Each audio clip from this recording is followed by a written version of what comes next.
Welcome. Today we have Bryn Tillman with us to discuss growing your business through your LinkedIn contacts. Bryn has more than 10 years experience in helping people mine their connections for golden opportunities. Bryn, welcome and thank you for taking time today. Larry, thanks so much for having me. I'm looking forward to this. Great. Let's get started. So most people want to grow their business. Everybody knows somebody. So what's not working? Yeah, so, a lot of people are on LinkedIn and they're just not leveraging it well. And there are a few things that they need to do in order to be successful at LinkedIn. The first thing is they have to make sure that they're positioning themselves and their profile to be of value. What's not working is that it's a resume. And what we really need to do if we're going to use LinkedIn for business development is we need to shift it from a resume to a resource. The next thing we have to do is make sure that the content that we're sharing is really valuable and attracting people. But where I want to focus today is the number one thing that people should do once they've positioned themselves as that thought leader is take inventory of their existing connections. We have a really bad habit, Larry, of connecting and forgetting. And we need to export our connections or search our first degree connections to identify who have we been ignoring that we should be having conversations with. Great. That all makes sense. So now I have my connections, I have my profile. How do I start to turn all of that into a business development plan? So I love that question, right? So let's say we've exported our connections. And when we do that, we get the first name, last name, company, position, and the date we connected with every one of our connections. And so when we export that, we get it into a CSV file or an Excel file. So we can actually organize that by title, or by company name so that we can easily go through the list.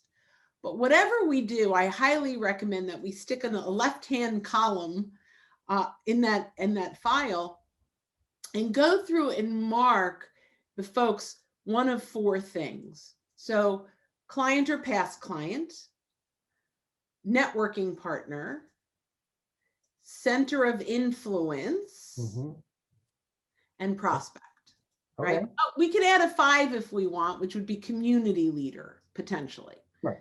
But so now we want to categorize our people so that we get a handle. Here's the thing, about 10% of our connections are people that we want to have a conversation with. So if you have 1,000 connections, there are 100 people in there that we're ignoring that we should be re-engaging in one way or another. So that first step is taking inventory and really identifying who is in our list that we should be talking to. Okay, all right, I understand. That makes sense. Go from the big list down to the categories, et cetera. So now I've got my categories. How do I really determine, who that 100 might be, given my profile that I've established and where I think I want to go? Yeah, that's great. So let's say, we categorize. Let's start with clients. So now we've identified clients or past clients first. What I would do is go in and mine their connections and identify 8, 10, 12 names that each of those clients know and have a conversation. If they're happy with what you did for them, they'd be really happy to chat with you a little bit about who they know that you might want to meet. And so maybe you bring them 12 names and you just quickly run through them and, what do you think of this one? Would this be a good fit? And maybe we whittle it down to 4 names from the 12 that your client goes, these would be good, and they'll take your call if I ask them. And so we can either get introductions from those clients, or we can ask for permission to drop their name when we reach out.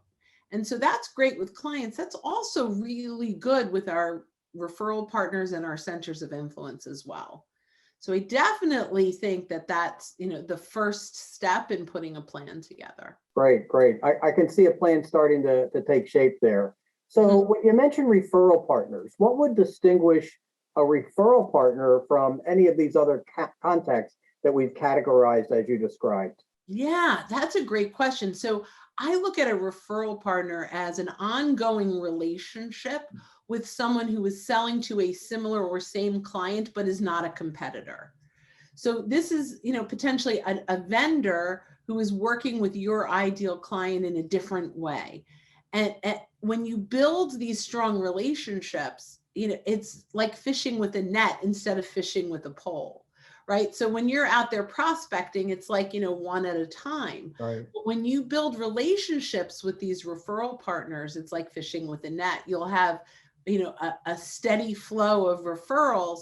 The key is that you're referring as well.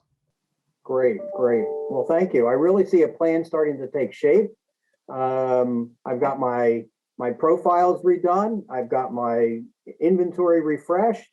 I've got a strategy on how to categorize them, and I've got a way to start talking with people and create that net of influence that you're talking about. So great. Mhm. Thank you very much. I appreciate this, Bryn. This has been fabulous. Your insights on how we can convert our connections into new opportunities seems right on target. So thank you. Thanks for having me, Larry. I appreciate it. Great. Good. Good. Okay. Thanks everybody for joining us today. If you have any additional questions for Bryn, please see the links in her bio.